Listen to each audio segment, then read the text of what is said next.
Hey guys, tonight we journey back to a time when weather reports weren't something you pulled up on your phone. They were inked carefully, often poetically, by candlelight, in the margins of religious calendars by monks who honestly had very little else to do in the frozen corners of medieval Iceland. Specifically, you'll be waking up inside one of those monasteries, where the chill seeps through thick stone walls and the wind outside sounds like it has teeth. Imagine it now. A room so cold your breath hangs visibly in the dark, and the only thing standing between you and frostbite is a slightly damp wool blanket that smells faintly of smoked fish and sheep. It's the year 1133, and your pillow is a sack of hay. You, my friend, are about to spend your entire day doing something oddly soothing, observing the weather and writing it down. Not because anyone asked you to, but because, well, what else is there? Also, the abbot told you to, and no, you probably wouldn't survive this in real life. Between the ice-covered outhouse and the 40-mile-per-hour sideways sleet, you'd tap out around sunrise. So before you get comfortable, take a moment to like the video and subscribe, but only if you genuinely enjoy what I do here. Also, let me know in the comments where you're watching from and what time it is right now. I always love seeing our little global monastery. Now dim the lights, maybe turn on a fan for that soft background hum, and let's ease into tonight's journey together. You wake with a groan, your knees stiff and your elbows cold. The first sound you register is not birdsong, it's wind. Always the wind. It whines between the cracks in the stone walls and knocks gently, then not so gently, at the shuttered windows of your chamber. The flicker of last night's oil lamp has long faded, and the room is now lit only by a watery pre-dawn glow sneaking past a slit of glass high on the wall. You fumble for your habit, its scratchy wool biting your skin as you swing it over your shoulders. The monastery at Skalholt does not exactly buzz with energy at this hour, but it groans to life in its own quiet way. Somewhere down the hall, a novice sneezes. A door creaks open, feet shuffle along the packed dirt floor, and you, weather monk extraordinaire, lace up your stiff, fur-lined boots with a resigned sigh. There's snow again, isn't there? You haven't looked yet, but you know. Outside, the world is dim and desaturated. The snow doesn't fall so much as swirl, and the wind spins it into flurries that dance and vanish before your eyes. You pull your hood tight and trudge toward the refectory, your mind already thinking about the sky. High, dense clouds. No blue. Possibly more snow by noon. The kitchen is warm, praise be. Brother Magnus has coaxed a fire to life with dried moss and a generous amount of cursing. Silent cursing, he's been warned. He nods at you, pushes a wooden bowl your way. Porridge again? Boiled snow, oats, a pinch of salt, maybe a dried berry if you're lucky. You murmur your thanks and hunch over the bowl like it might run away. Now comes the first truly vital task of the day. Observing. You stand in the archway outside the chapel, your breath fogging as you scan the horizon. Visibility's decent. You note how the snow sticks to tree trunks on the west side. That tells you wind direction. Overhead, a jagged line of darker cloud suggests a front moving in from the sea. You press your fingers together, count how long before you lose feeling. 6 seconds. Cold. Back inside, you shuffle to the scriptorium. The air is full of ink, parchment, and the low drone of prayer. You take your place at your desk and slide open the little oak cabinet that holds your pride and joy. The Sky Book. It's not officially called that, but you've carved a tiny star in the leather binding, and no one stopped you. Today's entry begins. You dip your quill and with a slow exhale write, Fourth day after Epiphany. Sky gray, clouds low and steady. Wind from northwest. Harsh but not biting. Snow consistent, though softening near midday. Geese strangely quiet. You pause. Geese. You chew your lip. Should you include the geese? Historians still argue whether medieval monks truly interpreted animal behavior as meteorological omens, or whether that idea is modern romanticism. But you decide, yes, geese matter. They always do. There's a noise at the door. Brother Hakon peers in, hair askew. "Sundog," he says. You rise so quickly you nearly topple your ink. Out in the field, framed by a faint break in the cloud cover, a second sun gleams to the left of the real one, rainbow-edged and eerie. A parhelion. You write it down at once, underlining the word twice and adding a little sketch for emphasis.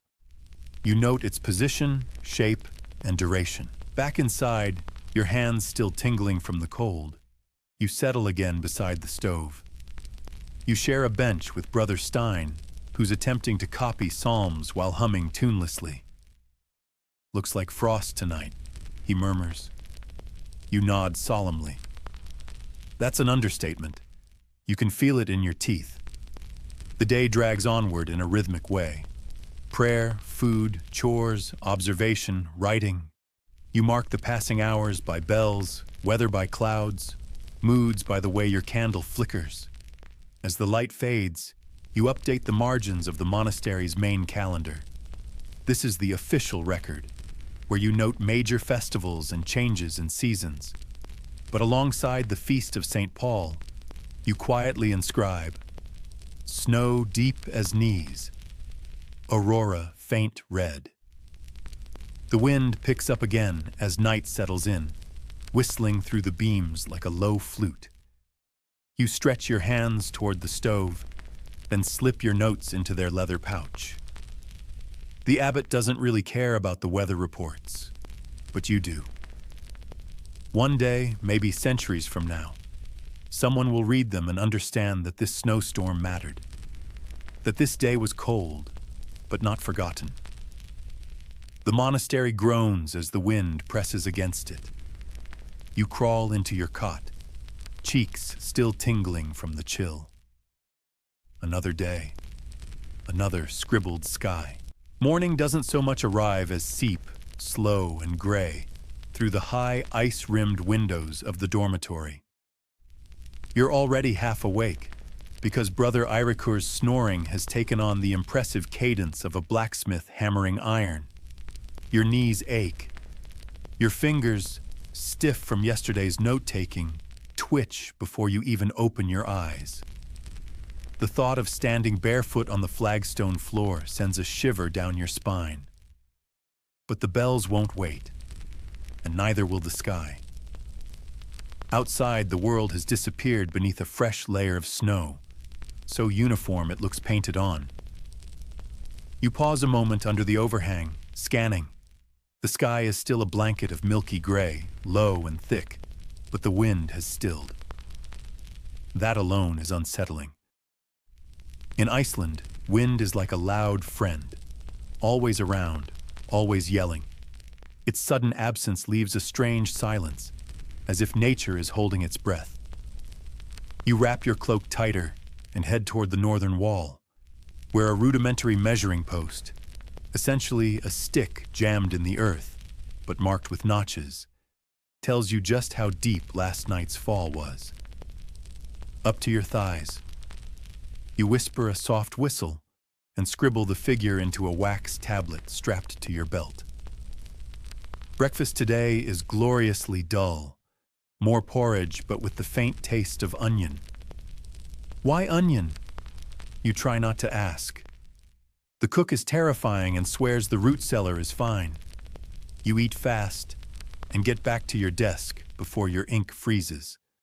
Brother Semunder, 2 desks down, is muttering about strange light again. He's convinced that odd atmospheric glows herald something. Storms, earthquakes, divine wrath. Hard to say. You nod politely, but keep your head down. You've been tracking sky phenomena for over a decade, and if divine wrath is coming, it's at least considerate enough to be punctual. For now, there are clouds, snow, and the curious way frost makes spiderwebs look like silver lace. You write that down too. You scratch into today's entry. 5th after Epiphany. Snowfall 18 fingers deep. No wind at sunrise. Air very still. Frost patterns unusually symmetrical. Observed halos on frost-glazed grass before dawn. Geese back. Loud.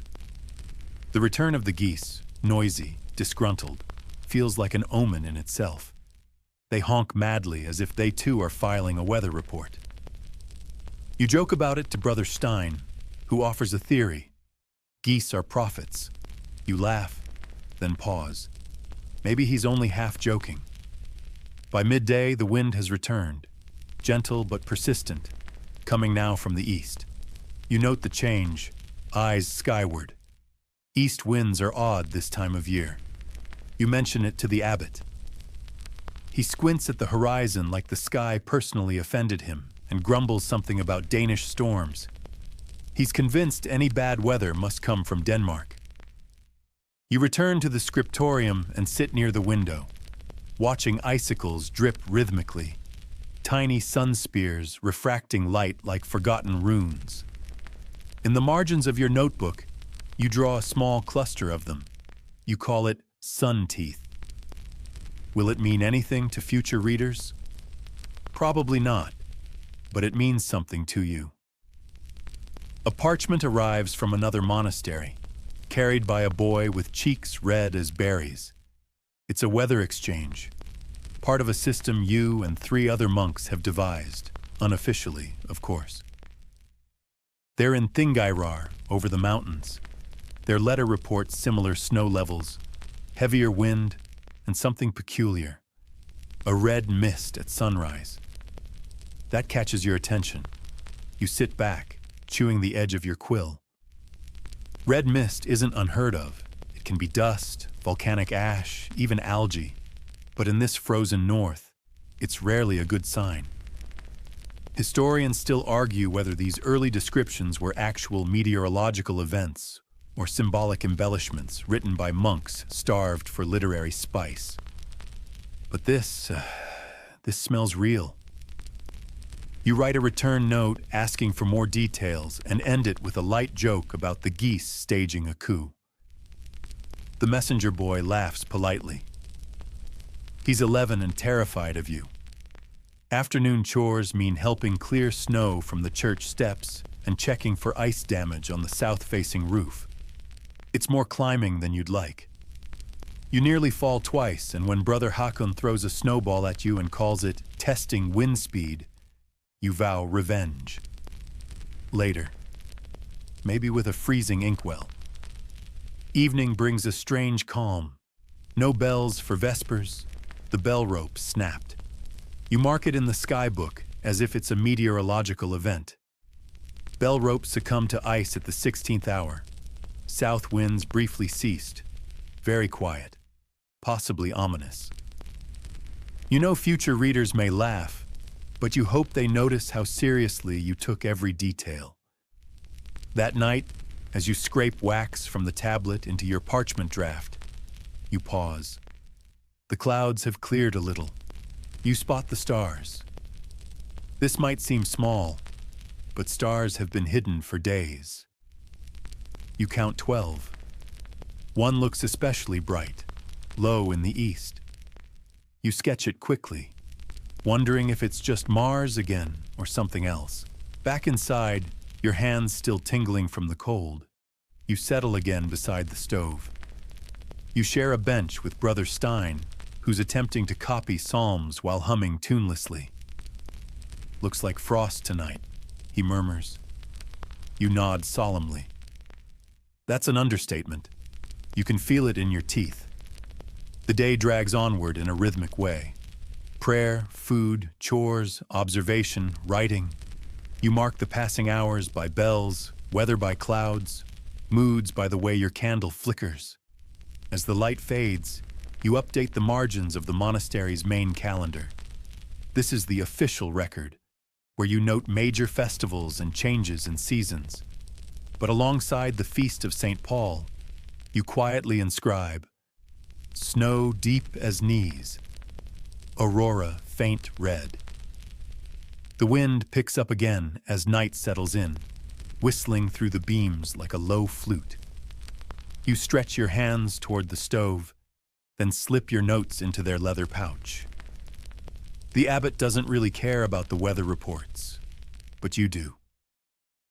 One day, maybe centuries from now, someone will read them and understand that this snowstorm mattered, that this day was cold, but not forgotten. The monastery groans as the wind presses against it.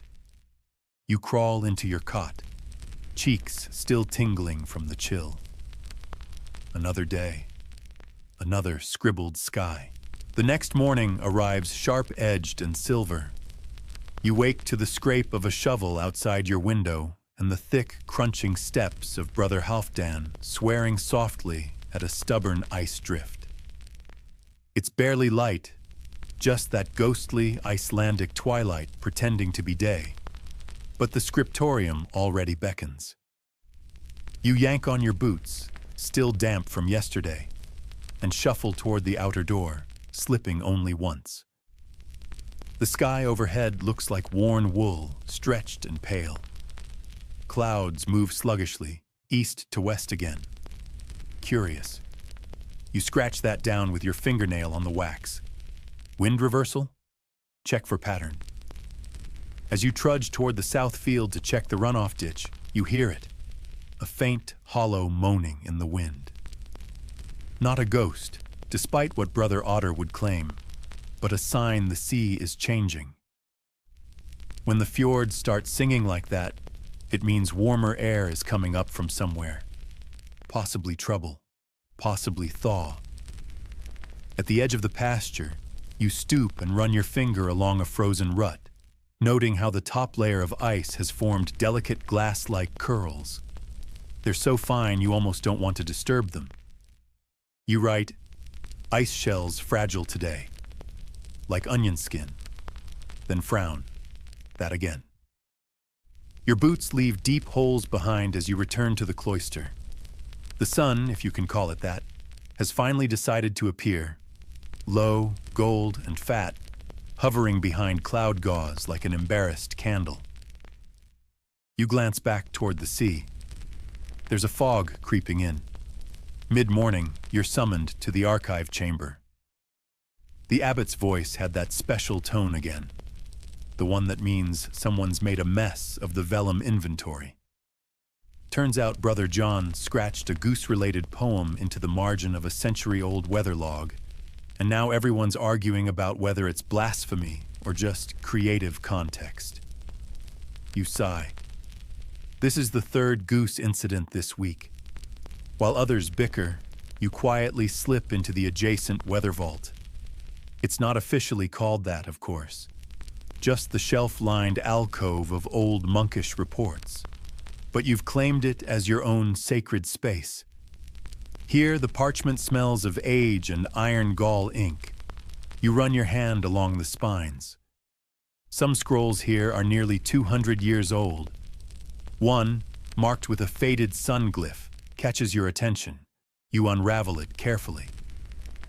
Anno Domini 1178, summer of pale sky, grass burnt yellow in May, sheep miscarried, rain scarce, dust storms visible from the southern hills. You read slowly, the words painting a year in heartbreak. Another drought year. Historians still argue whether Iceland's periodic crop failures were triggered primarily by weather or a stubborn refusal to change grazing habits. You suspect it was both, and perhaps a few dramatic monks trying to guilt people into longer Lent fasts. Still, this record feels real and eerily familiar. Back at your desk, you start aligning old notes with current ones. You build a crude column system on parchment. Snow depths, wind direction, visibility, bird returns, strange lights. You're not just describing days anymore. You're starting to compare them. You pause, then sketch out a rough circle with radial arms. One arm for each season, each weather event. A kind of storm compass. You grin.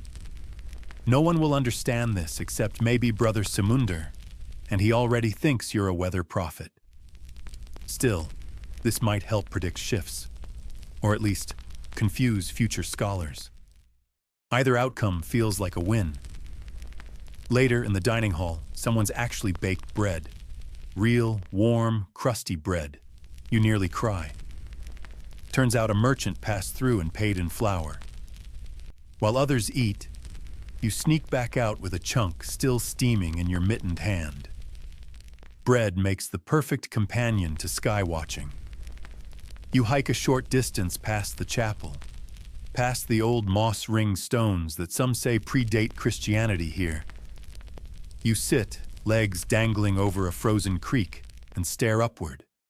The clouds have split into long streaks, horizon to zenith, like claws across the sky. You write that down. Clouds clawed wide, perhaps portending wind shift or godly displeasure. Too soon to tell. That's the thing. Too soon to tell. Always too soon. You scribble a side note in jest. Ask future monk if this counts as a pattern yet. Your fingers are numb, so you return to the cloister and warm them over the fire in the scriptorium. The flames crackle, and someone set a pot of herbs on the coals. Smells like thyme and something else. Pine, maybe. You breathe it in, grateful. Brother Samunder joins you and asks if you've noticed that the icicles have started growing sideways. You blink. What? He's not wrong. On the windward side of the refectory, the icicles are angled slightly westward, bent like little glass tusks. The wind has been stronger than you realized, pushing droplets before they froze. You jot this down with a flourish. Bent icicles equals wind intensity measure? Another day, another data point. After Compline, you light a stub of tallow and slip back to the weather vault. One more scroll calls to you, this one wrapped in a leather tie. The name on the tag is familiar. Brother Arnie died 1154. Famous for his storm tracking obsession. His log reads more like a diary. The seabirds did not return this spring. I fear what comes. The entries that follow are haunting. Coastal floods, roof damage, and the terrible blizzard that buried the western tower for 3 days. You copy a portion into your own log. His observations are clear, methodical. It's comforting. You're not alone in this obsession. Others came before you, scratching their wonder and worry into animal hide. Maybe one day, someone like you will read your notes and feel the same quiet awe. You finish with a final line. Sea silent again tonight. Geese still awake. Moonrise yellow, but full. You sigh. You've seen that yellow moon before. Once, before the storm that flattened the sheepfold. Just a coincidence, probably. Still, you sleep lightly that night, half dreaming of sideways icicles and geese prophets with tiny hats. The moon that woke you in the night now hangs low and dim behind a veil of fog. You blink, still half dreaming, as your breath puffs tiny ghosts into the morning air. The snow has crusted overnight, making it easier to walk across the courtyard without sinking in. Easier, but not quieter. Every step is a crisp crack, like breaking old parchment. Brother Otter claims he dreamt of a talking codfish that told him this would be a mild winter. You suspect that's just his excuse to eat more dried fish and avoid hauling peat. But still, a talking cod isn't the strangest omen this monastery has logged. There's an entry from 1112 that describes cows lying in a perfect circle for 3 days, and an old woman declaring it a sign of the blood sun. Whatever that means. You filed it under unexplained animal phenomena with a question mark. You make your way to the eastern wall where the wind has been chewing at the stone for decades. Tiny drifts nestle into the carved joints like cold moths. You check your measuring rod, and yes, accumulation's up since yesterday. Not dramatically, but enough. You scrape a bit of snow off and measure its weight by feel, then blow into your fingers. Colder than it should be this close to Yule. You note that too. Back inside, Brother Halfdan's already in the scriptorium, sorting his moss samples. He claims different mosses react to seasonal change in ways no man can predict. You nod politely as he holds up a fistful of green fuzz and proclaims, "This one twitched yesterday." Right. Maybe don't eat from his stew pot again. You settle into your usual corner, pulling out your growing weather chronicle. It's beginning to look less like a monk's journal and more like a scientist's fever dream. You've got diagrams now, wine spirals, temperature glyphs, even a small section of moon weirdness and associated regrets. You find yourself laughing as you sketch in the last entry, and then you notice something odd. Across the past 3 weeks, the wind has changed directions precisely every 5 days. Always counterclockwise, always gradual, always ending in snow. You blink. That's not just weather. That's choreography. Is the island breathing in patterns you've never noticed before? Historians still argue whether medieval Icelanders possessed genuine meteorological insight or simply recorded their fears in poetic terms.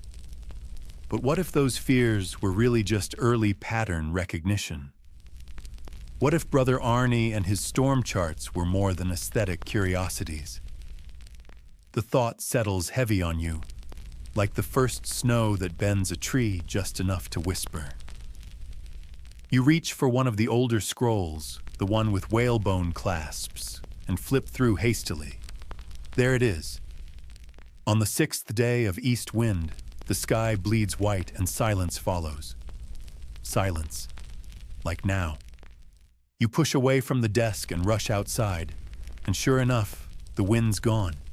Not calmed, gone. The trees are still. The snow rests on branches like it's afraid to fall. Even the gulls have stopped shrieking. You've only felt this twice before. Once before the avalanche in 1166, and once before the sea froze over in 1171. Back in the hall, someone lights a fire too quickly, and the room fills with smoke. A few monks cough dramatically, while others pretend it's all part of the spiritual purification process. Brother John insists the smoke's trying to form letters, which is his new excuse to stop copying sermons. Over lunch, which consists mostly of dried fish again, you casually ask if anyone remembers past patterns like this. Brother Simunder raises an eyebrow and mutters, "The breath of Thor." You wait, but he won't elaborate. Classic monk behavior, hint at lore, then go eat your bread in the corner like a cryptic raccoon. That afternoon, a visitor arrives. An old man wrapped in sealskin with frost in his beard and a weather-worn book in his hand. He says nothing as the abbot greets him, but you catch a glimpse of the object he carries. It's not just any book. It's bound in blue-dyed leather, decorated with sky motifs. The Book of Air. You've heard whispers of it, supposedly kept in only a few monasteries, passed between coastal outposts like a secret song. It's not officially approved by Rome, of course. Too much sky, not enough saint. But the monks here aren't particularly fussy. That night, after much silent negotiation involving honeyed mead and some dried eider feathers, the visitor allows you to study it. Inside, you find more than just records. There are incantations, songs to recite during fog, prayers for when snow falls in silence, and notes in the margin. someone else trying to track wind patterns centuries ago. One passage strikes you most. When geese cry past dusk and no dogs bark, expect shifting sea and memory loss. Memory loss? You copy the passage exactly, feeling a chill. Some entries feel like prophecy, some like poetry, and others like warnings. But why? Can weather strip memory? Or are they just being dramatic? You return to your quarters, brain buzzing. Outside, the snow begins to fall again, soft, soundless, as if the sky is being erased pixel by pixel. You check your log one more time. 5-day wind shift, fog, silence, snow, just like before. You lie in bed that night, unable to sleep, staring up at the wooden beams overhead. They creak in soft rhythm. You imagine them whispering Morse code. You laugh quietly at yourself. Then you remember. Brother Arnie also wrote about wood that creaked in warning. You get up and write that down too, just in case. Your quill scratches faintly against the parchment, and you murmur aloud, "When geese cry past dusk." Then stop. You hear them.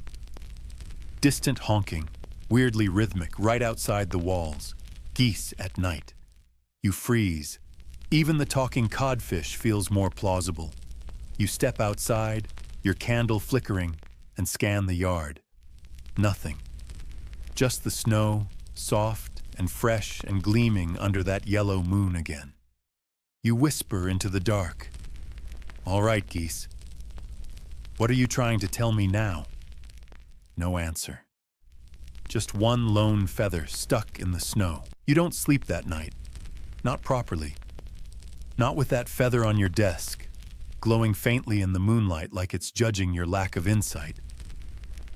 You lie there under your itchy wool blanket, eyes on the rafters, trying not to imagine the honking geese outside forming a feathered weather cult. And when you finally drift off, it's only to dream of maps made of clouds and monks with wings chanting at the sky. The next morning, there's a chill deeper than temperature. A kind of quiet that feels staged, like the island's holding its breath before a performance.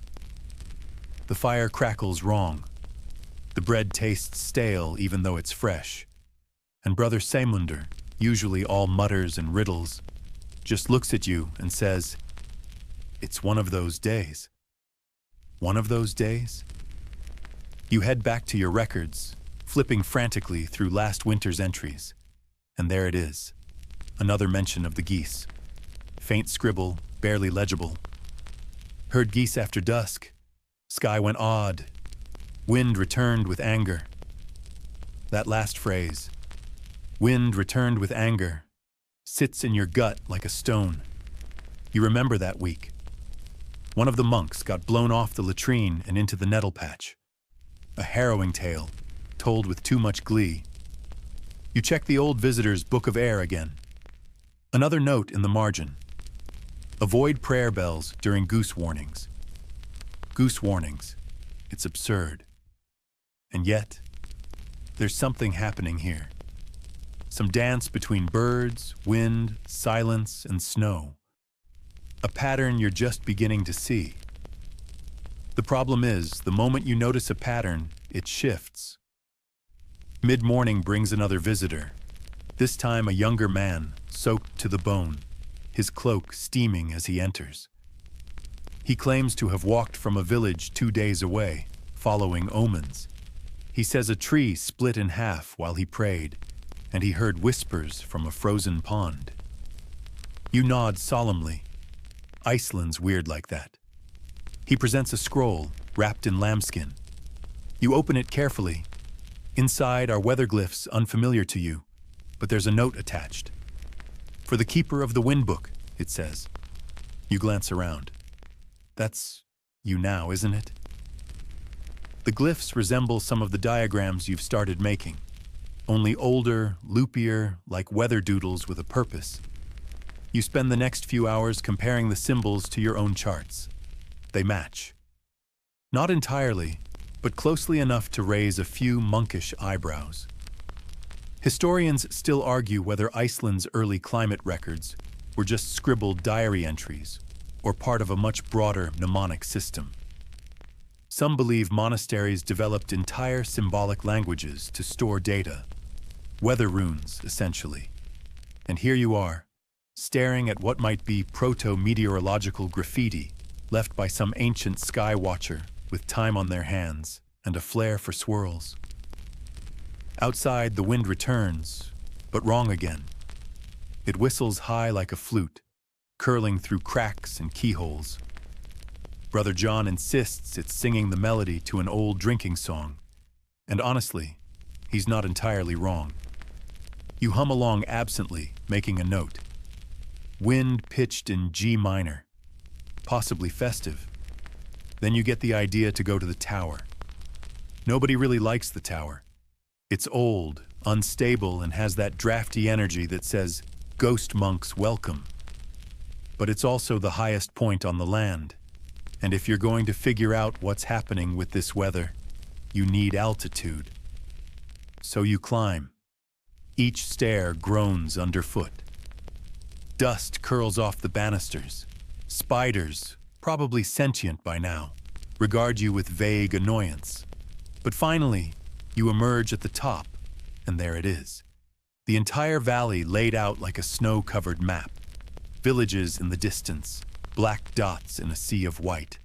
And above, the clouds swirl in slow, deliberate spirals, like someone stirring a spoon in sky soup.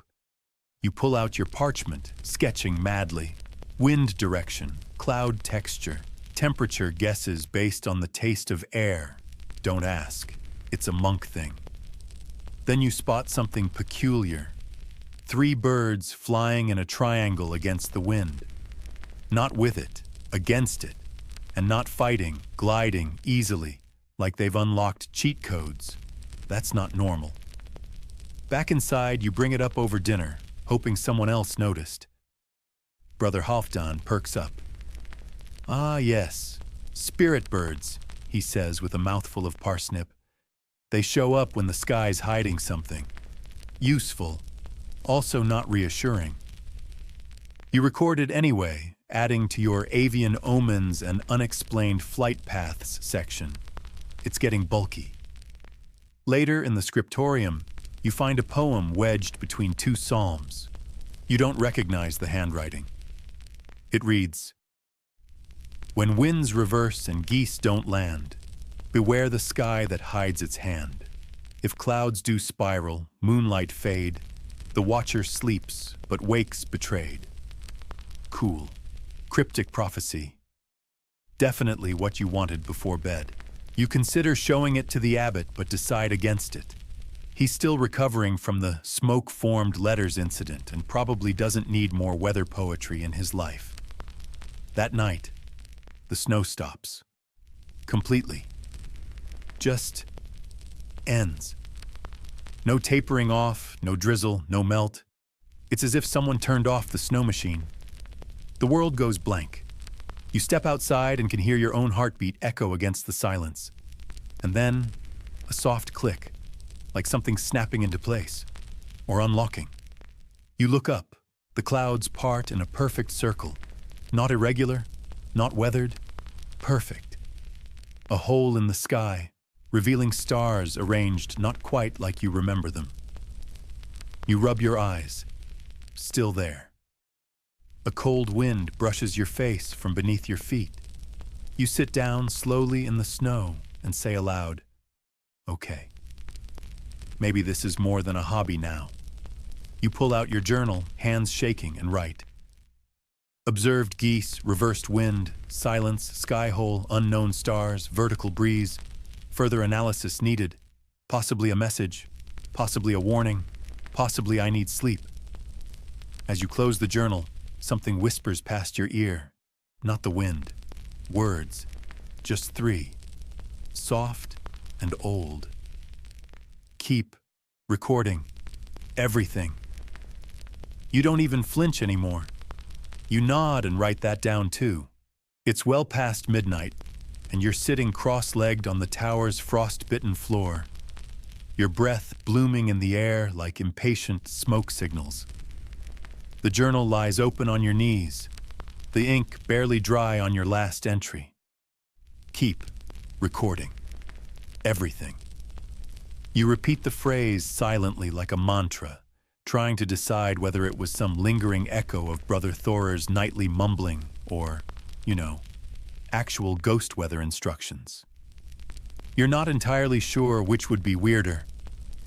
Downstairs, the rest of the abbey is still asleep, or pretending to be. Icelandic monks get real good at faking sleep when they sense someone's about to say something uncomfortable about the sky. You can't blame them. The sky's been acting like it has secrets, and you've been the nosy neighbor with a pair of celestial binoculars. But you've decided. Tomorrow, you begin compiling everything. The scattered scrolls, marginalia, oral accounts. Even that dream Brother Ely wandered through last spring, where the moon was a spoon and the stars were soup.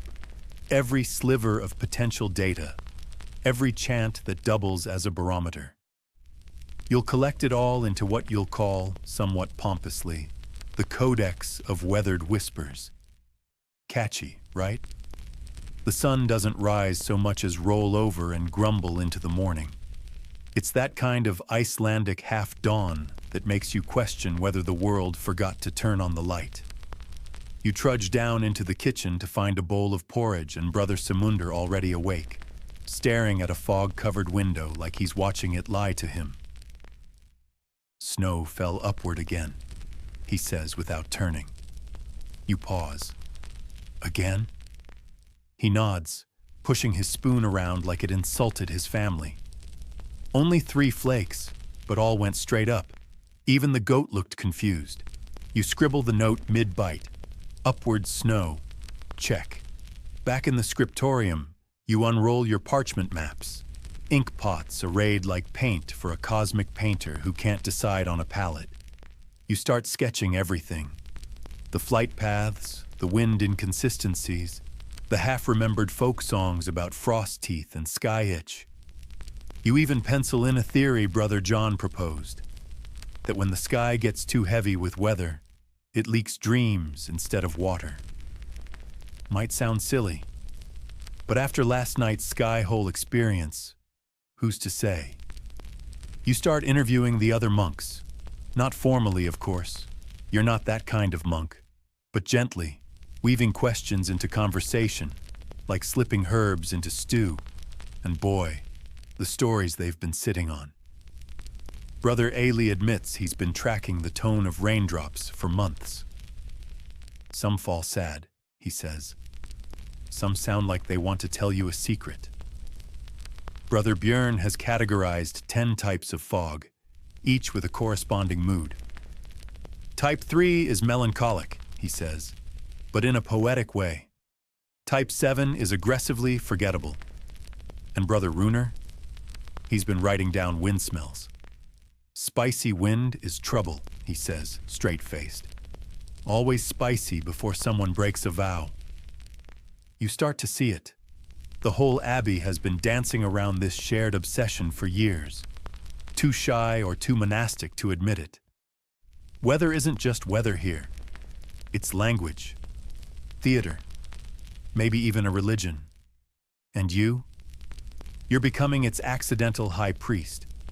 You organize your notes into categories: sky sounds, cloud behavior, avian indicators, mood-based mist patterns.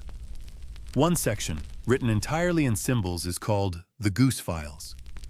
You try not to be proud of that one, but come on, the Goose Files. One afternoon, while searching through forgotten corners of the library, aka Dust's ancestral home, you find a leather-bound book wedged behind a crumbling hymnal.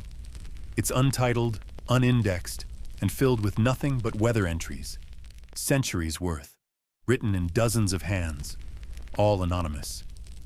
Entries like, frost sang in the door hinges again, felt accusatory, no wind today, too quiet, mountains felt smug, rain landed on the fire and stayed. What does that even mean? You sit there for hours, flipping pages, your heart racing with recognition. These are your people. Weird, poetic, sleep-deprived sky watchers who saw the world through the same tilted lens.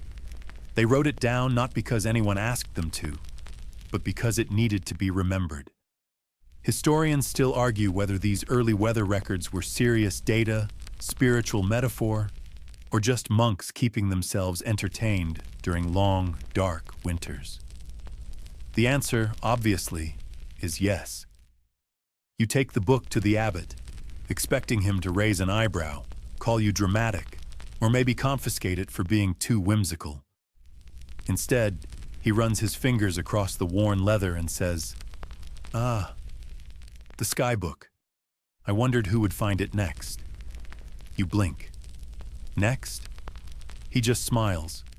Keep reading. That night, you read aloud from the sky book by candlelight. The room fills with the rustle of old pages and flickering shadows. You half expect the ceiling to open up again. It doesn't. But the candle tilts toward you just slightly, like it's listening. Your favorite passage so far? The snowflakes today had opinions. One landed on my tongue and told me I was wrong about spring. Honestly, same. The next few days pass in a kind of dreamy blur.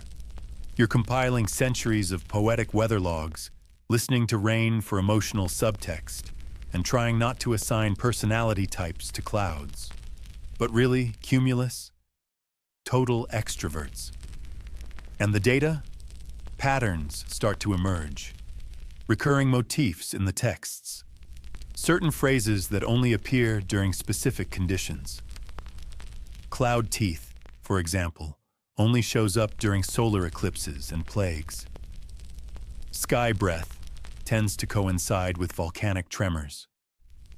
The sun blinked is usually followed by at least one case of mild hysteria and a goat going missing. You hypothesize that the monks created a hidden indexing system, one that overlays emotion, metaphor, and weather into a code. You start testing it, cross-referencing your own observations with the ancient ones.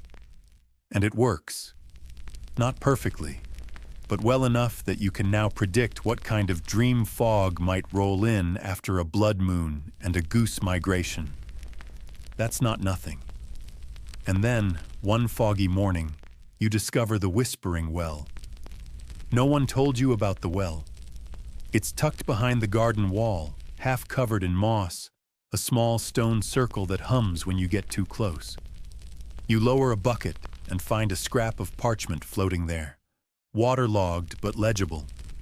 It reads, "Ask the sky gently." It doesn't like surprises. You sit there for hours, dipping and drawing, whispering weather questions into the well. Once you swear you hear a sigh. Another time, laughter. Probably just acoustics. Probably. You write it all down because you were told, keep recording everything. The Whispering Well becomes your new confessional.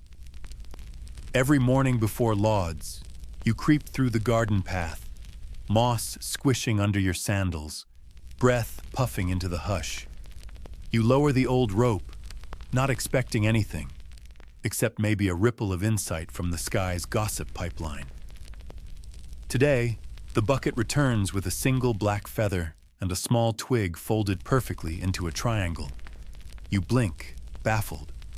Somewhere, a bird is laughing, or maybe initiating you into its secret society. Either way, into the logbook it goes, under Atmospheric Vibes Avian Edition. At breakfast, you casually ask Brother Eli if he's ever dropped messages into the garden well. He doesn't look up from his bread. "The well's for listening," he says, "not posting." Right. So now it's basically the medieval version of a weather subreddit. Cool, cool, cool. That morning, snow falls in perfectly even spirals, like tiny dancers descending on invisible threads. You time them with a bronze sundial and discover they're falling at an oddly consistent rhythm. 4 beats, pause, 2 beats, pause. You hum it under your breath, accidentally create the catchiest Gregorian EDM chant of the decade, and note it under precipitation with percussion tendencies. You start writing notes to the sky, just to see what happens. Not prayers, exactly. More like letters to a moody pen pal with lightning for punctuation. You leave them tucked behind stones, pinned under goose feathers, woven into fence slats. Some mornings, you find them gone. Other times, they return damp and smudged, but with new words scrawled over your own. One simply reads, "You're paying attention. Good." Yeah, not creepy at all. One day, Brother Runer storms into the scriptorium, half-drenched and fully annoyed. "The clouds are mocking me," he says. "Look." You follow him outside, and sure enough, overhead, the clouds have formed what looks suspiciously like a thumbs down. "You think they're responding?" you ask, half serious. "They formed it right after I said the wind smelled like pickled fish." He frowns. Which, for the record, it did. You log the event under atmospheric sass. Historians still argue whether the monks genuinely believed the weather was alive or merely symbolic. But from where you're sitting, with clouds throwing shade and snowflakes choreographing musicals, symbolism seems like the safer answer, which of course means it's probably wrong. You dig deeper into the old weather logs, trying to decode their weirder entries. One page lists clouds as clever or dull, grudging or sleepy. Another includes a chart correlating moods with wind direction. Northeast gusts, petulant. Southwest equals flirty. You spend half a day testing these against Brother Eli's mood swings, and honestly, it tracks. But then you find something different. A folded parchment tucked into the spine of an old psalter. On it, a map. Not of land, but of sky routes. Wavy lines labeled cloud drift veins, aurora sluices, and dream currents. You stare at it, thunderstruck. The sky, they believed, had currents just like the ocean, and they'd mapped it. The next time the wind shifts violently at midnight and the goats all sneeze at once. Yes, all of them. You run to the map, and it lines up. The sneeze wind, a local term, very technical, follows a dream current path from the northwestern peaks to the sea cliffs. You log it under microgust-induced faunal reactions. Side note, the goats appear unharmed but mildly offended. You begin to suspect the sky map is predictive, not just observational. And that's when things start to get really weird. You notice that the dream currents align with nights of unusually vivid or shared dreams among the monks. You test it by dropping valerian root in the evening stew, and sure enough, everyone reports eerily similar dreams. Red snow, whispering stars, and a whale made of clouds. You cross-reference these dreams with historical logs and find a near-identical entry from 1323. Someone then had the same dream, during the same dream current shift, in the same abbey. That night, you find the oldest monk, Brother Skapti, sitting by the fire, thumbing through a wooden rosary worn smooth by centuries of storms. "Do you remember the sky dreams?" you ask him gently. He nods. "The ones that hum behind your eyes?" You nod. "They don't come often," he says. "But when they do, it means the sky is remembering something. Something big." You pause. "Like what?" He looks at you like you just asked if bread could dream. "Storms," he says. "Big ones. Not the kind that blow your hat off, the kind that change the shape of memory." Okay, good. Definitely sleeping well tonight. Inspired or completely unhinged, you decide to test the map's predictive power.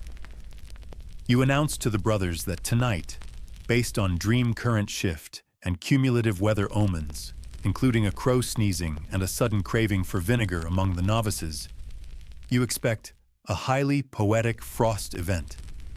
They laugh. Until the next morning, when every blade of grass is covered in spiraling ice runes no one can decipher. You make tea. You smirk. You note it under frost glyphs. Sassy addition. At this point, the monastery's weather log has outgrown your chamber and been moved to the bell tower, where you tack notes to walls like a detective in a fantasy mystery show. Yarn is involved. Brother Samunder accidentally walks through it and emerges looking like a conspiratorial ghost. And then, one evening, the sky map shifts. Not visibly, just a feeling. A slow turning. The wind smells different. Not spicy, not flirty, ancient. Like dust from an old book or breath from a sleeping god. That night, you can't sleep. The sky's humming again, but lower this time. Like a cello string tuned too tight. You creep to the tower, candle in hand, only to find a fresh page laid on your desk. You didn't leave it there. It's dated tomorrow. And the weather entry reads, "Midnight snow, shaped like feathers. Wind says beware. Goat refuses to come indoors." You read it aloud. The candle flickers, sighs, and goes out. You stand frozen in the tower, one hand still gripping the now dimmed candle, the other clutching the parchment dated tomorrow. Snow hasn't started falling yet, but your breath has that stillness to it. The kind that comes right before the sky exhales. Outside, the wind brushes the wooden shutters in that whispery, passive-aggressive way that Icelandic wind always seems to have. Like it could rip the roof off, but it's just not in the mood right now. Goat still refuses to come indoors, by the way. You tiptoe back to your chamber, tuck the time-bending page under your pillow, and lie in the dark with your eyes wide open, listening to the wind chew on the corners of the monastery like a nervous dream. The storm arrives at 11:57 p.m., not a second later. The first flakes are ordinary, dry, soft, and subtle. But then they change. You rush outside, wrap your wool cloak tight, and hold out your hand. The snowflakes aren't round anymore. They are long, feather-shaped, complex and delicate, almost too symmetrical to be random, like they were carved. You run to fetch Brother Runer, dragging him into the courtyard like a conspiracy theorist unveiling a corkboard. Look at them. They're avian. It's like a snow goose exploded in slow motion. He squints at the flakes. Maybe a really cold angel molted? He shrugs. You log it under celestial molting, visual evidence pending. Inside, the bell rings 3 times, though no one's pulled the rope. Everyone freezes. Even Brother Eli, who normally responds to mystery with dry sarcasm and toast crumbs, looks up, eyes wide. You rush back to your desk and unfold the page again. Feather snow. Check. Wind warnings. Check. Goat rebellion. Ongoing. But now there's a smudged word in the margin, one you didn't notice before. Or maybe it wasn't there before. You hold it close to the candlelight. Vedrljod. Weather songs. That word hasn't been used since the 1100s. You remember it from a crumbling verse buried in the monastery's long-forgotten hymnals. Not chants to praise the sky. Songs sung by the sky itself. And suddenly, you realize, maybe the monks haven't just been recording weather. Maybe they've been transcribing it. Historians still argue whether the Vedrljod were literal or metaphorical. But the hymns, oh, the hymns. Once you start listening for patterns, you hear them everywhere. Wind that knocks in iambic pentameter. Rain that taps out a lullaby. Thunder with a baritone harmony. You and Runar begin listening differently.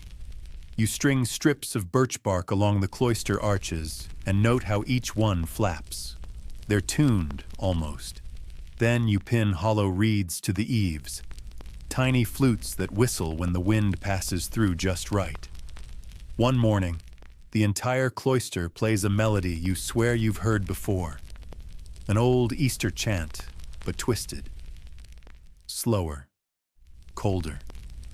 You can't remember where you heard it. In a dream, maybe. Or in your grandmother's hum before she boiled potatoes. You log it under Atmospheric Remix, Liturgical Edition. The weather log transforms again. No longer just a chronicle of frost and fog, but a growing score of elemental music. You draw staves into the margins, scribble notes in ink and intuition. Brother Skapti watches from the corner, nodding occasionally, as if this was always the point. And then the wail returns. Not literally, although honestly at this point, you wouldn't rule it out. No, this wail is made of cloud, gigantic, graceful, floating just above the abbey like a patron saint of barometric confusion. You stare upward as its body spans from one horizon to the other, a slow exhale of vapor shaped by, what? A current? A voice? It moans once, a long, deep sound like a distant ship's horn muffled by time and ice. You, naturally, grab a quill, and when you hum it back, the sky answers, just one echo. But it's there, thunder from a clear sky, delayed, lazy, like the clouds are saying, sure kid, we'll play along. So now the logbook has a duet in it, you and the weather, which means it's time to upgrade again. You recruit Brother Bjarni to help build a sky harp, a wildly experimental contraption made of fishbone strings, driftwood arches, and the monastery's one remaining sheet of copper. When placed outside the cloister wall and properly tuned, to F-sharp minor because that's the mood, it hums with every gust of wind. You play it once during morning prayers. Brother Eli spills his tea. Later, he tells you, it felt like the wind was remembering something. You get goosebumps. Not from the cold. Okay, partly from the cold. That night, as you transcribe the wind harp's echo into the logbook, a parchment slips out of the binding. Not yours, much older. The ink has faded, but the pen strokes match your own. It's dated 1349. The same logbook. The same page. Your name's not on it, but the handwriting is. Which, you know, completely normal. Nothing at all to panic about. You copy it down carefully. Every letter, every mark. The entry describes the same harp, the same sound, the same whale-shaped cloud. But at the bottom, one extra line. The sky sings when memory folds. Watch for the second dawn. You lean back, heart thudding like a war drum in slow motion. The second dawn? What does that even mean? At midnight, a soft light rolls across the monastery from east to west. Not sunlight, not moonlight, just glow, like the sky blinked, every rooster crows. And the goat? Yeah. He walks back inside. No explanation.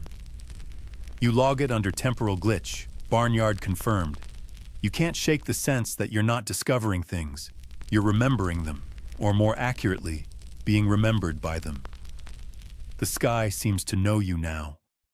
And you wonder, did every monk who tended the weather log come to the same conclusion? Is the logbook not just a book, but a message chain across time? A conversation carried in snowflakes and sonic clouds, goat behavior and thermal lullabies? You wake to find that someone, or something, has written in the margins again. New words, ink still wet. It's almost time. You look up. The sky is blinking again. You stare up into that blinking sky, jaw slack, candle forgotten. It's not flashing exactly. Not lightning. not the pulsing of auroras, though those have been doing their own unannounced interpretive dances lately. No, this is something else, a kind of slow recognition. Like the sky is doing a double take. It blinks again. The bell tower creaks in response, but you're not even startled anymore. At this point, if the sky sneezed and you saw a ghost emerge holding a barometer, you'd probably just ask what year it thought it was. You flip through the weather log again, carefully now, reverently. You're not just chronicling weather anymore. You're decoding a language no one's spoken aloud in centuries. And it's not Icelandic, not Latin. It's meteorological, sensory. A symphony written in pressure shifts, scent trails, and sky colors. You start mapping the responses. Every time you log something poetic or strange, the weather seems to answer. You run tests. Describe a cloud as bashful, and the next day it vanishes at the approach of the abbey cat. Call the fog lonely, and it thickens until even Brother Bjarni's beard disappears in it. Your favorite? You declare the wind a flirtatious gossip. The next evening, your parchment blows away and is returned, hours later, tucked into your boot by a red squirrel. You log it under wind, confirmed drama queen. That week, Brother Runar digs up an old brass astrolabe from the monastery cellar. Thought it might help us chart the mood swings, he says, making air quotes with ink-stained fingers. It's dented and possibly possessed, but you start using it to mark when the stars and the clouds disagree. Those rare nights when the constellations flicker defiantly and the clouds move contrary to every known wind pattern. You call them sky arguments. Historians still argue whether these disagreements were observed patterns or metaphors for divine tension. One theory suggests monks used them to forecast outbreaks of human drama, like, say, fish market squabbles or low-key heresies. You're not ruling it out. On the 6th day of this blinking sky phase, the monastery cat stops eating. Not sick, just focused. It sits in the north-facing window all day, tail flicking like a metronome, eyes locked on a specific quadrant of sky. You watch with it. For hours. The cloud in question? A slow, steady swirl, like cream stirred into tea by a very dramatic barista. You sketch it in the margins, next to a line you don't remember writing. Memory spiral. Wait for the bell. What bell? As if on cue, the evening bell tolls, and that's when the spiral shifts, no longer passive. It contracts, dips low over the abbey, and begins to spin faster. Not dangerous, just purposeful, almost theatrical. Then it speaks. Not in words, not even in wind. It speaks in pressure. Your ears pop, your spine tingles, and your quill hand starts writing on its own. Not possessed, just guided. You transcribe. When the sky forgets, the earth remembers. But when they remember together, the veil thins. You stop, trembling. Your candle sputters. The page in your lap grows heavy with ink and meaning. Brother Skapti shuffles in, as if summoned by the shift in air.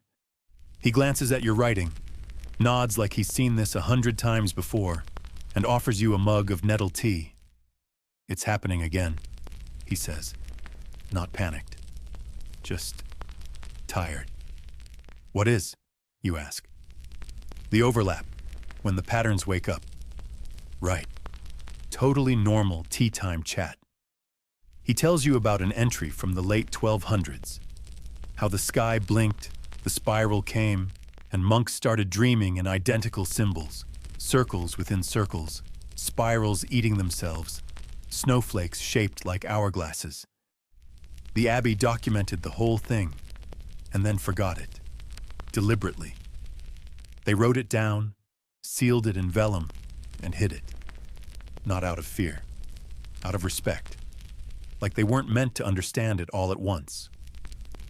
You check the sky again. The spiral's gone, In its place, complete stillness, no wind, no snow, no sound, even from the goats. Suspicious. And then the earth joins in. The stones begin to hum, not visibly shaking, just buzzing faintly underfoot, like they're remembering old weather, storms they once sheltered, sunlight they once basked in. You kneel, press your ear to the flagstones, and hear rhythm. A beat, slow, deliberate, with pauses like breaths between verses.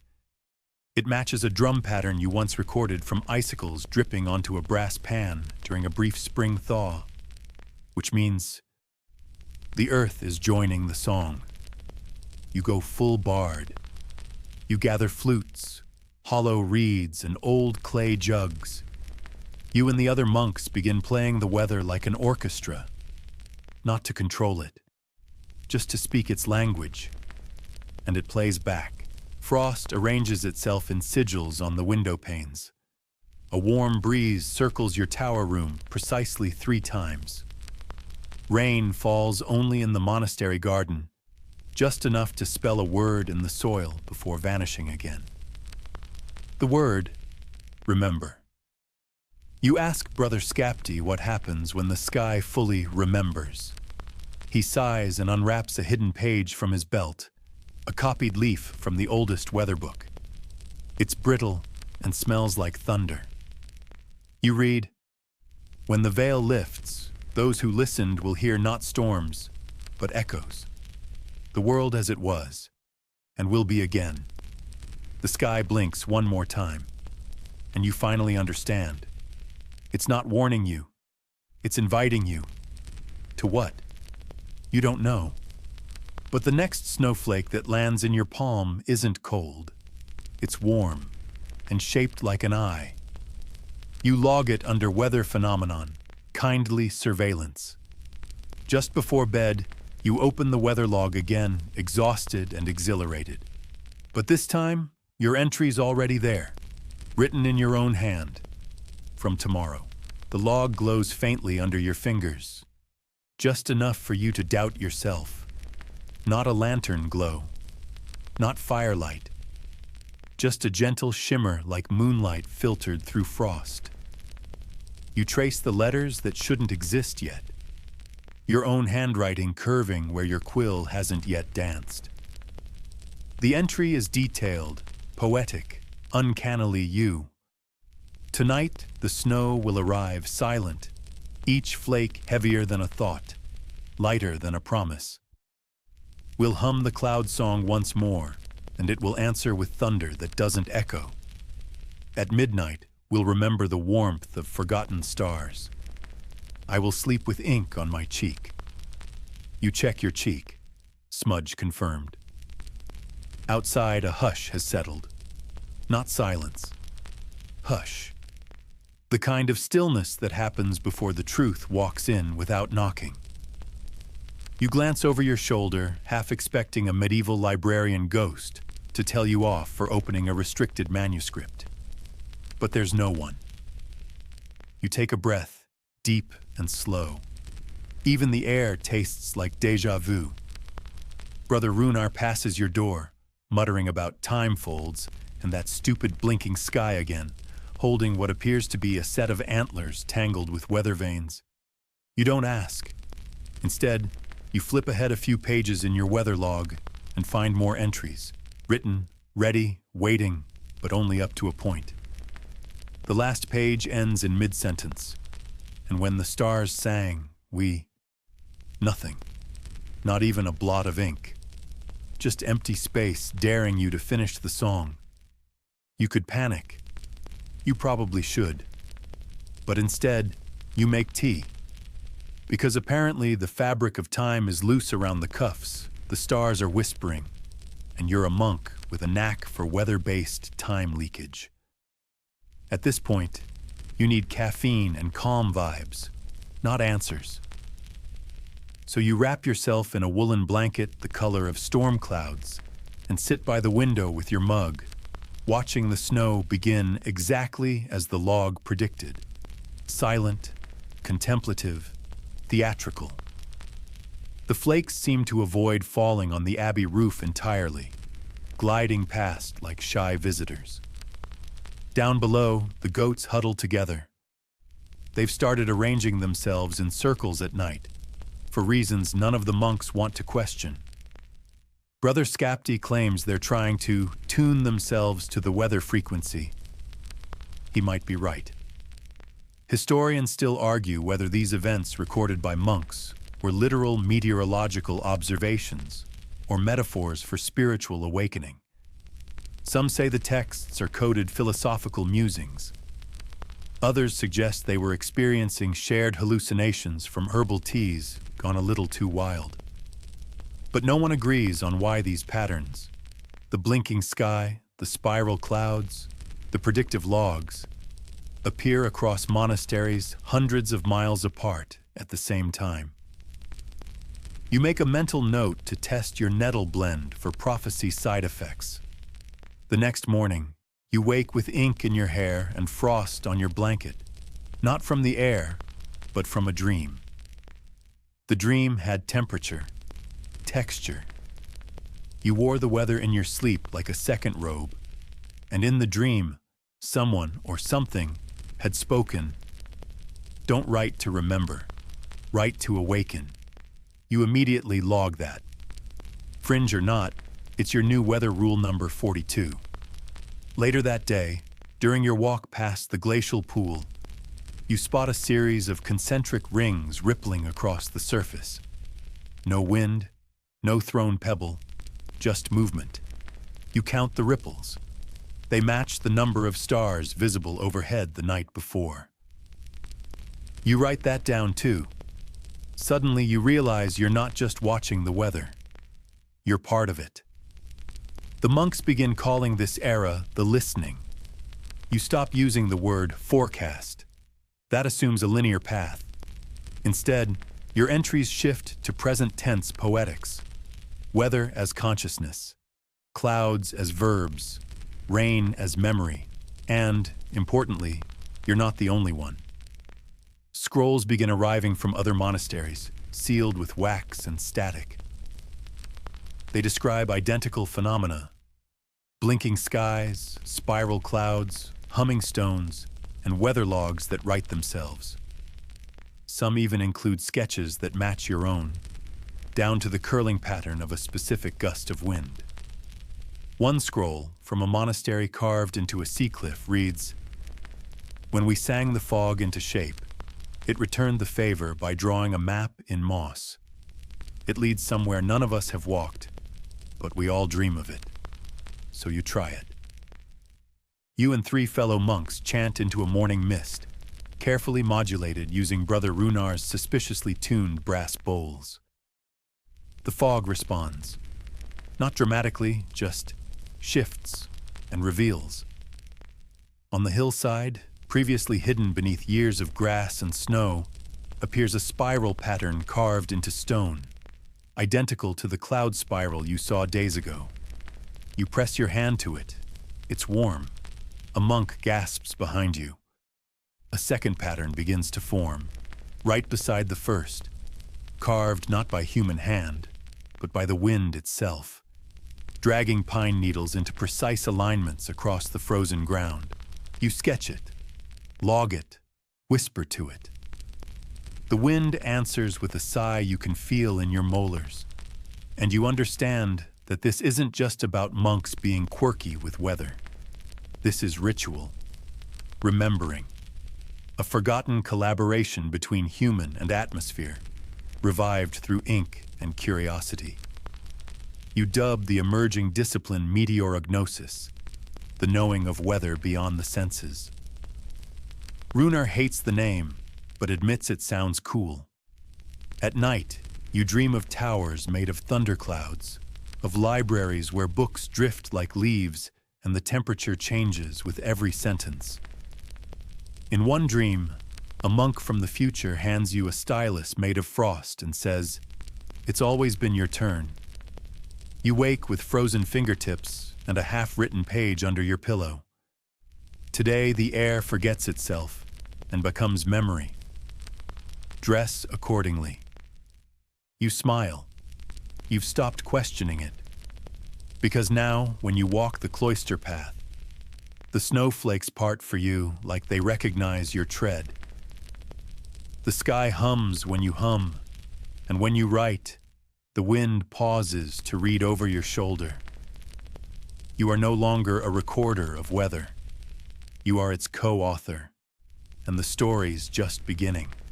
The next morning, there's frost on the insides of the windows, not from the cold, but from something more conversational.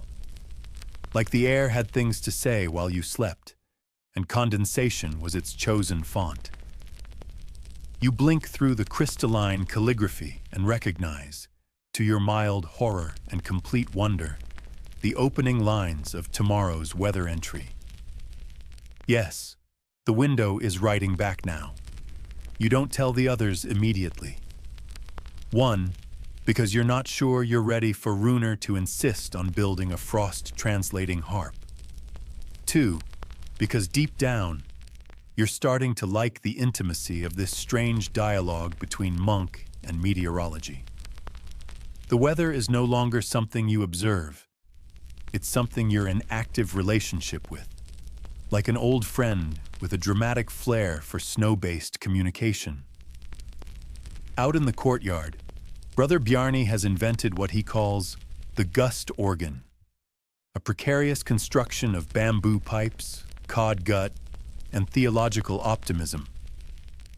When the wind is just right, and when it isn't, honestly, it emits low, mournful chords that make you feel like you've wandered into the funeral of a cloud.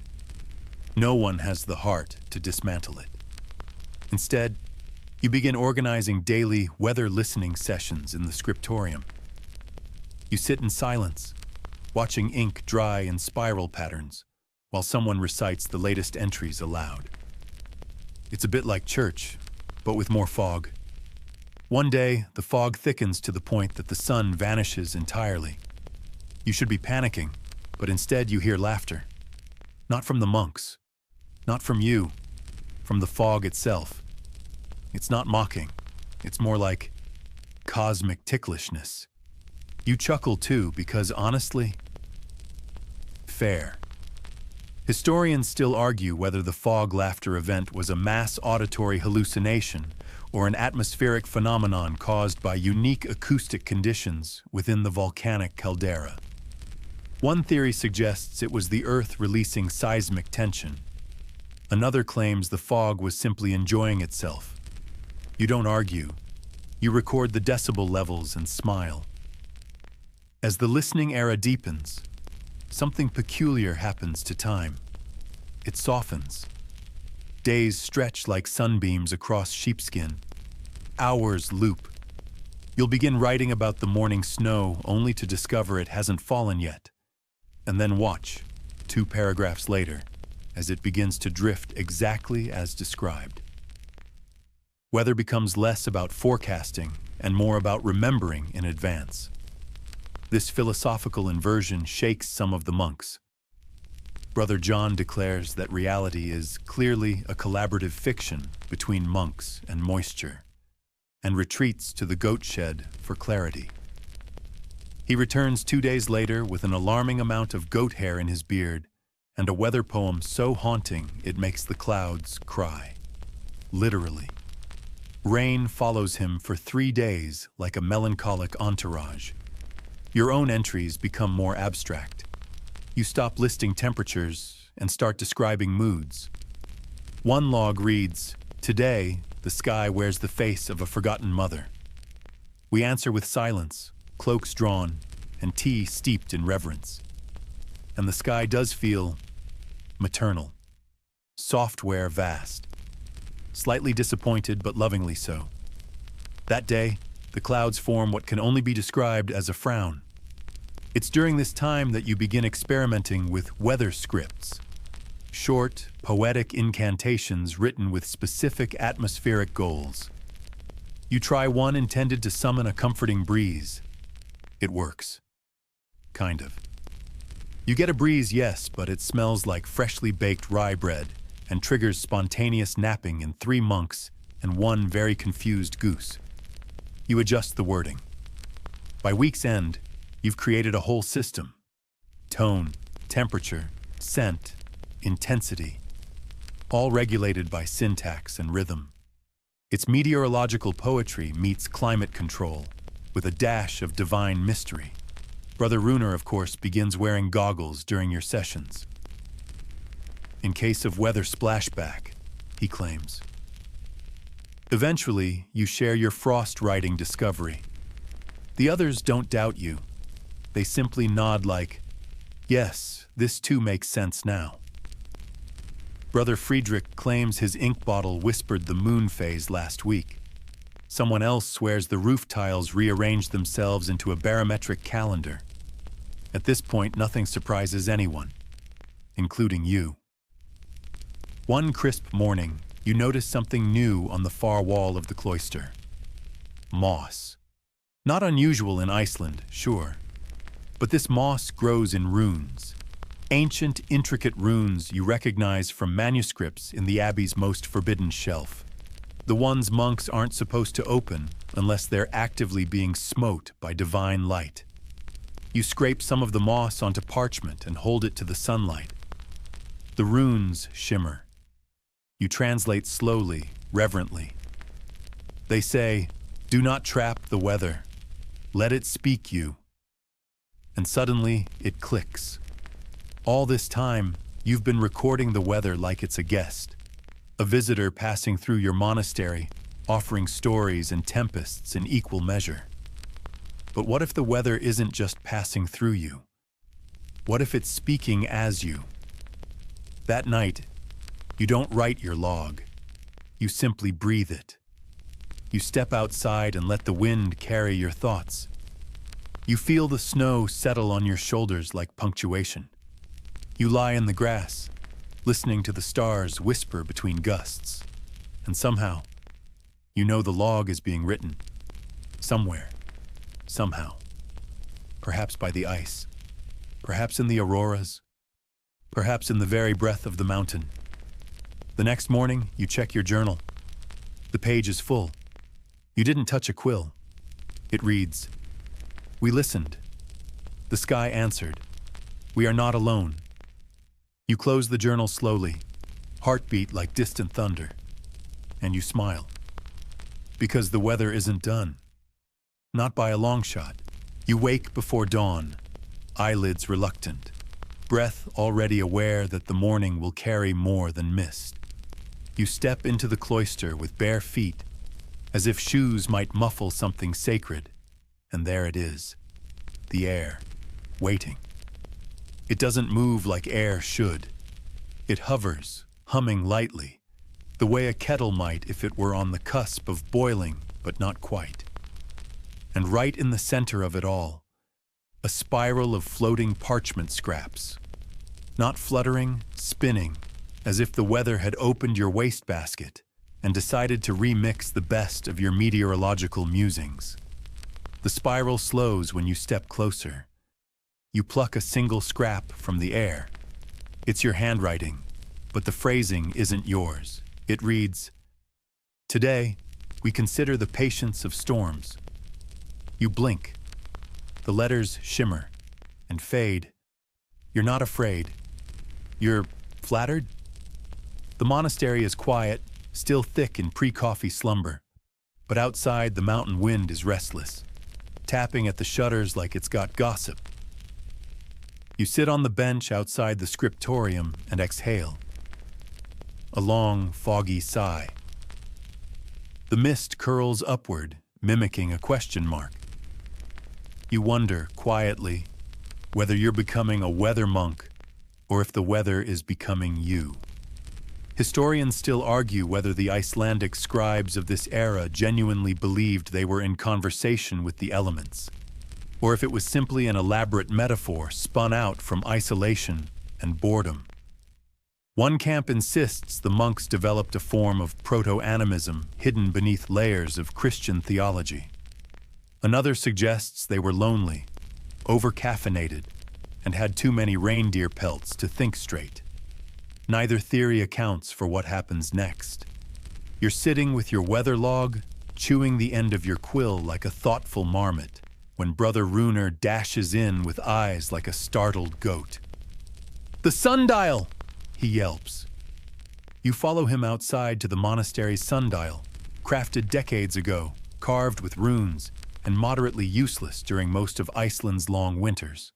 But now it glows. A soft golden light pulses from the runes. Not bright, just persistent, like a heartbeat, or a candle that knows it's being watched. Runar holds a mirror to the surface and the glow refracts, projecting not light, but images, clouds, storms, future winds, curling across valleys that haven't yet existed. The sundial has become a forecast. A forecast, some whisper, gifted by the divine. Others say the wind itself rewrote the stone. You take notes, of course. And then, because you're no longer surprised when the impossible knocks politely on your door, you suggest building a second dial. One not for time, but for emotion. A mood dial, if you will, to track the temperament of clouds. Bjarni weeps with joy at the idea. Within a week, the new dial is ready. A spiral of copper and salt, tuned to respond to barometric shifts and emotional undertones in the sky. It sways subtly, points northeast. The inscription at its center reads, "Today, the clouds are brooding but open to feedback. Your entries evolve again. You're not merely describing events anymore. You're interpreting them. Dream journaling, but for the sky. You include mood swings, petty cloud gossip, wind insecurities, and rain's occasional existential crises." One entry reads, "Rain today, soft and confused. Possibly processing something. Gave it space.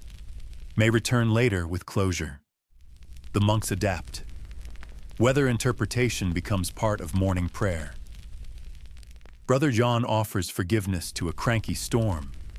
Friedrich leaves offerings of moss to encourage gentle precipitation. The goats become extremely well-informed about dew points. And through it all, you continue writing. Not because you must, but because you can't not. The weather has become your dialogue partner, your pen pal, your teacher, your mirror. And then it gives you a test. A blank day, no wind, no sun, no temperature shift, no humidity, just stillness, like someone pressed pause. You panic slightly, you tap the barometer, nothing. You hold a hand to the sky, lukewarm silence. The copper dial doesn't sway, the frost doesn't write. Even the mist has taken the day off. So you sit and wait. And finally, you write. Today, the weather rests. We honor its pause, and that, unexpectedly, breaks the stillness. Not with rain, not with thunder, with laughter. The kind of laughter that bubbles up from your own chest. Part relief, part joy, part realization that maybe, just maybe, you've learned to listen. Truly listen. Not to data, not to patterns, but to presence. It's the kind of moment that would send future meteorologists into a spiral of peer-reviewed existential crises. And maybe that's why they never found these weather logs. Because they're not records, they're relationships. You wonder what else the elements know. If clouds remember your secrets. If wind carries regret. If snow counts the prayers whispered into it. That evening, as the monks gather for their now ritual sky-listening hour, you bring out something new. A symphony of silence.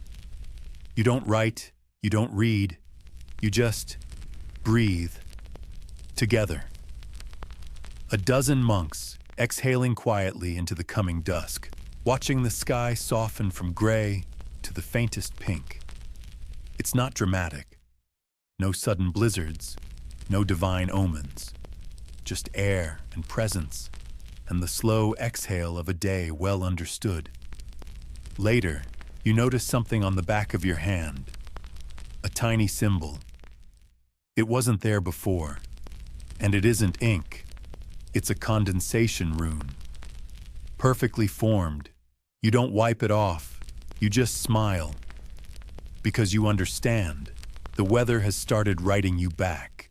There's something magical about silence. You know it by the way it holds the world at bay, leaving just you and the elements in a quiet, suspended dance. You find yourself noticing every little nuance of the wind's direction, the cool embrace of the air, the sound of your footsteps as they press against the dirt paths outside the monastery.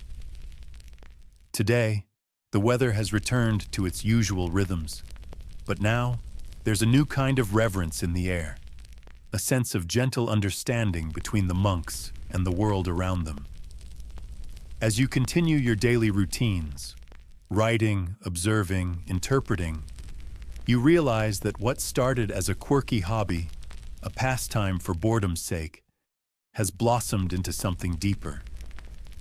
You've begun to see the weather not just as a subject to document, but as a living, breathing companion.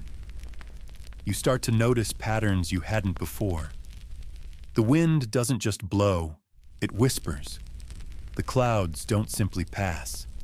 They linger and sway, as if caught in a conversation of their own. The rest of the monks, too, seem to have evolved in their perception of the natural world. Brother Runar is now particularly fond of meditating before the sundial, waiting for it to speak to him before morning prayers. Brother Bjarni, ever the optimist, believes that the weather records hold deeper meaning, a glimpse into divine will or the wisdom of the ancients. The more pragmatic monks, like Friedrich, still view it all with mild skepticism, but are nonetheless fascinated by how your observations have shaped the rhythms of the monastery. Historians still argue whether the monks truly believed in the spiritual significance of their weather logs, or if it was simply a form of religious devotion manifesting through a love for nature. Some point to Iceland's harsh and unpredictable weather as a source of comfort in the monks' search for control, something they could interpret, something they could understand. Others suggest that the weather logs were a way of grasping for meaning in an otherwise difficult existence, where survival itself often felt like an act of divine will. Whatever the case, the weather records became an integral part of daily life, the pulse of the monastery's spiritual and practical endeavors. And then, one day, something unprecedented happens. It begins with a sound, a deep, rumbling growl that shakes the monastery to its foundation. The earth shivers beneath your feet. The wind, normally a gentle companion, howls ferociously, rattling the shutters of your small cell. You rush outside to see the sky, a deep, bruised purple swirling with energy. The storm that brews above you is unlike anything you've ever seen. It isn't just a storm, it's a force. The air crackles with static, the trees bend to its will, and you feel a primal urge to record every moment of it, to capture its energy. Your pen races across the parchment as you try to make sense of what's happening. Clouds converging in chaotic spirals, lightning flashing with an eerie regularity, and the wind howling as if it has a voice of its own. This storm isn't just the weather. It feels like an ancient being, an entity whose intentions are unknowable, whose mood swings are unpredictable. The monks gather in the courtyard, watching in awe and fear. Brother John, usually the most stoic of all, clasps his hands together in prayer. This is no ordinary storm, he mutters. I feel as if it is speaking to us. Perhaps it's a sign.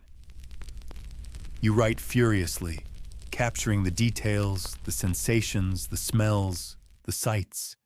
Everything about the storm feels alive, as if it's drawing you into its rhythm, urging you to understand. And yet, as the storm rages, you realize that you can't quite comprehend it. You are standing on the precipice of something beyond your grasp, As the hours pass, the storm intensifies. It feels like the earth itself is shifting, as if the very foundation of the monastery is being tested. The monks, too, seem to be in a trance, caught between reverence and fear. The sounds of the storm are so loud now that it's difficult to hear anything else. The wind screams through the courtyard, tearing at the trees, sending branches tumbling to the ground. And then suddenly, as if the storm itself has been listening, the wind dies down. The sky clears, and the storm dissipates as quickly as it came. The air is still, calm once more. You stand there, stunned, staring at the sky. The once dark clouds are now tinged with the first light of dawn, and the horizon is painted with soft hues of pink and orange. "What do we make of this?" Brother Bjarni asks, his voice a mixture of awe and fear. Was it a test? A warning? You feel it too. A deep, unshakable sense that you've just witnessed something extraordinary, something beyond explanation. Historians, if they were ever to write about this day, would debate whether the storm was a natural phenomenon or something more. Perhaps it was a rare weather event, an atmospheric anomaly that caused the wind to behave in such a violent, unpredictable manner. Or maybe it was a sign from the heavens themselves, an event that the monks would later interpret as divine intervention. You're not sure what to think, but one thing is clear. This experience, this storm, has changed everything. You're no longer just recording weather for the sake of it. You've crossed into something far deeper. The weather is no longer a subject. It's a partner, a force, something to be revered and feared in equal measure. That night, you sit alone in your cell, your quill resting beside you. The pages in front of you are filled with notes and observations, more than you've ever written in a single sitting. The storm has passed, but its presence lingers. The air is heavy with something unspoken. You look at the final words you've written. Today, the sky tested us. It was a reminder that we are not in control, no matter how much we try to understand. And for the first time in a long while, you feel humbled. You wake with the sense that something has shifted. The storm is gone, but it has left its fingerprints all over the monastery, and all over you. The stones still seem damp from the relentless downpour, and the halls echo differently now, as if the storm's voice got caught in the rafters and refuses to let go. You step outside and take a deep breath of the new morning. The air smells scrubbed clean, like the first page of a fresh manuscript. But even the birds seem hesitant to resume their usual gossip. As you resume your daily log, your hand trembles just slightly.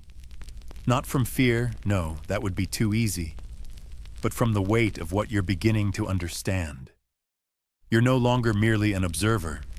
You're a participant in an ongoing, wordless conversation between sky and soil, wind and wave, silence and sound. You glance across the courtyard and notice that Brother Runar, too, is staring at the sky, his lips moving in a silent prayer or perhaps a whispered debate with whatever forces he believes govern it. One fact that scholars do tend to agree on: Icelandic monks kept some of the most meticulous weather records in medieval Europe. These weren't just simple rain or shine footnotes. No, they were descriptive, poetic, observant in the most human of ways. They noticed how fog seemed to carry voices farther than normal, how snow didn't just fall. It crept in and settled like an uninvited guest. And while monks in France were writing about relics and saints, here in Iceland, they were scribbling furiously about cold fronts. That might sound like an eccentric little footnote in history, but here's the thing. Those records turned out to be crucial. Modern climate scientists still reference some of those early monastic logs to reconstruct patterns of the medieval warm period or the Little Ice Age. You, unknowingly, are contributing to something that future generations will desperately want to understand. A sort of accidental climate prophet. And maybe that's why it matters so much now. Because as the days go on after the storm, the weather does not return to normal. Oh no, not even close. One moment it's raining, the next it's snowing. The sky changes colors like it's unsure what mood it wants to be in. The animals, especially the sheep, which are normally the world's most boring philosophers, begin acting a bit erratic. One even tries to break into the root cellar. You make a note of that, of course. Even your fellow monks begin to exhibit curious behavior. Brother Bjarni now insists on sleeping outside so he can hear what the air is trying to say. Brother John has gone full doomsday and started building an ark from the leftover wood scraps behind the cloister. And you've started hearing things. Not voices exactly, but subtle murmurs in the wind, like half-remembered lullabies. Here's where the quirky side of Icelandic monastic life rears its snow-covered head.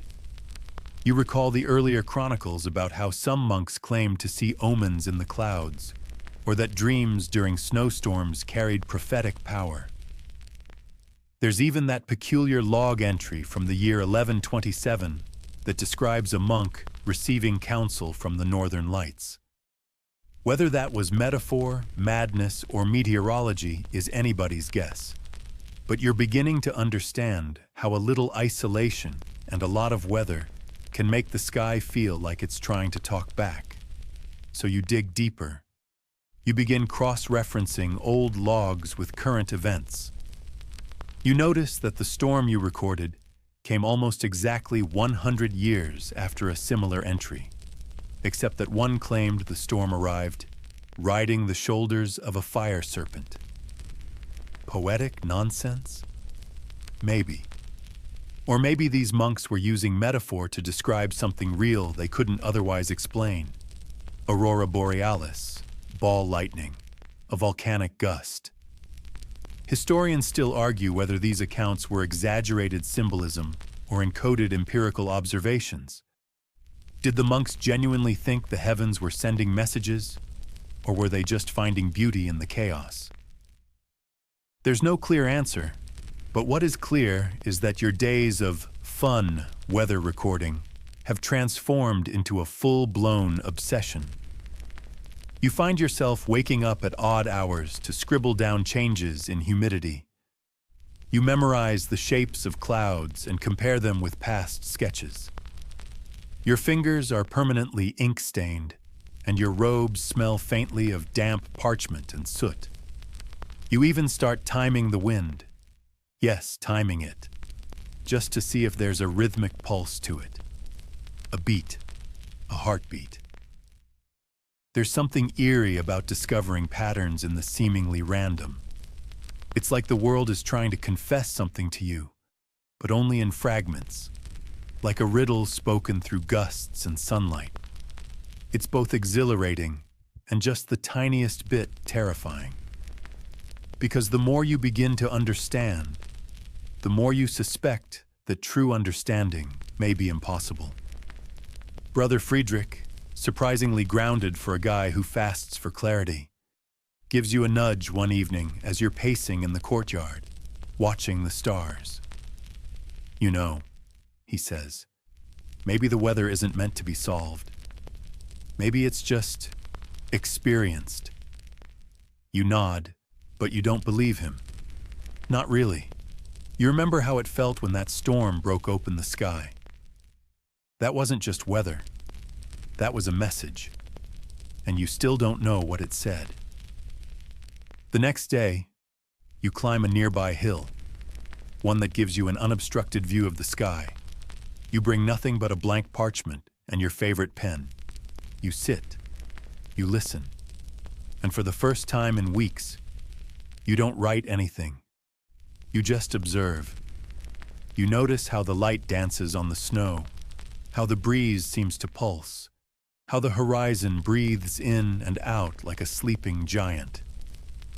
You realize you've been chasing knowledge, but the weather, this immense, unknowable force, doesn't want to be captured in ink. It wants to be felt.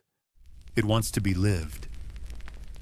You return to the monastery that evening and finally allow yourself to sleep without your notebook at your side. No frantic scribbles, no calculated observations, just dreams. The next morning, you wake with a different sort of clarity. You don't abandon your weather logs, of course. There's too much joy in it for that. But you change your approach. Less about patterns, more about poetry. Less about solving, more about storytelling. And wouldn't you know it, that change in tone makes your entries more popular among the other monks. They start asking for readings in the evenings, weather tales before dinner, a kind of meteorological bedtime story.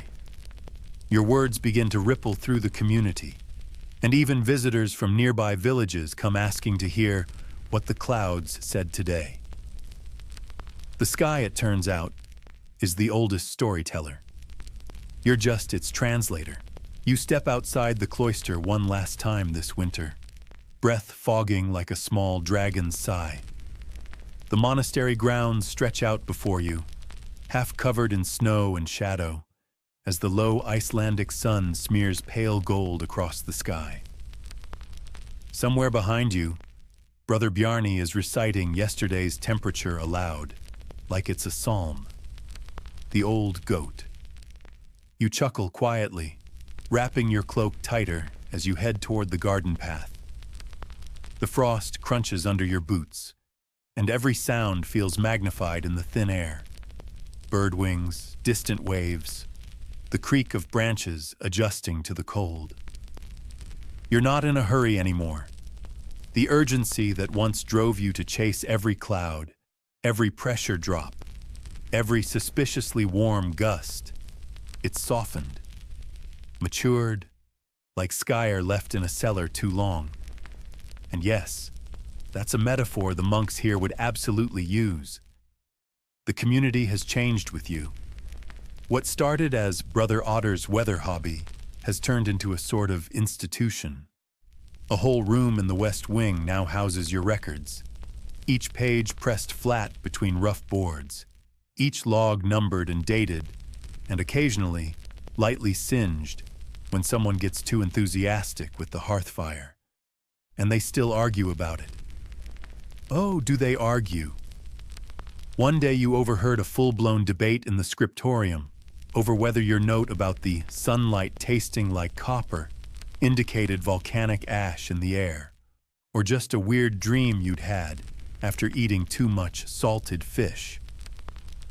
Historians still argue whether descriptions like yours were attempts at poetic flourish or cryptic environmental clues. The truth? Probably both. But you're long past needing to prove anything. These pages aren't meant to predict the end of the world, or explain it. They're meant to witness it, in all its damp, dazzling, contradictory glory. You remember when a group of Danish scholars came all the way to the monastery a few months ago. They wore fancy boots and smelled like imported ink. They pored over your oldest records like they were sacred texts and kept asking if you had noticed any temporal anomalies. You told them the only anomaly around here was Brother John's obsession with turning dried moss into ink. They did not laugh. But you did give them what they came for. A narrative of Iceland's moods, season by season, storm by storm, as interpreted by one weather-obsessed monk with poor posture and an overactive imagination. They promised to include your work in something they called climate reconstruction modeling. You nodded as if you knew what that meant. But honestly, what mattered most was that they listened. Because for a long time, no one did.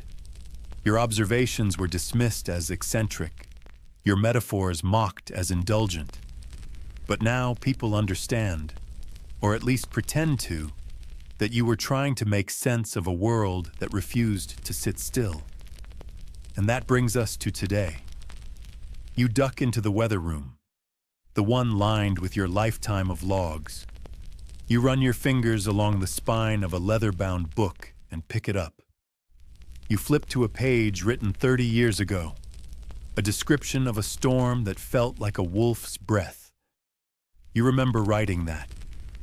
You remember the way the wind howled and the way your fingers froze before you could finish the entry. You smile. It wasn't perfect, but it was yours. Even now, you still write. Every morning, every evening. You don't always describe the weather itself anymore. Sometimes you write about how the weather felt, how a warm breeze after days of snow made your bones hum, how the aurora once moved so slowly it made time feel like syrup, how a thunderclap made your heart stutter and then settle again.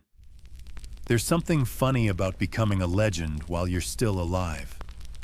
Villagers tell their children about the monk who could read the wind. Someone even carved your profile into a cliff rock, though it looks suspiciously like a potato.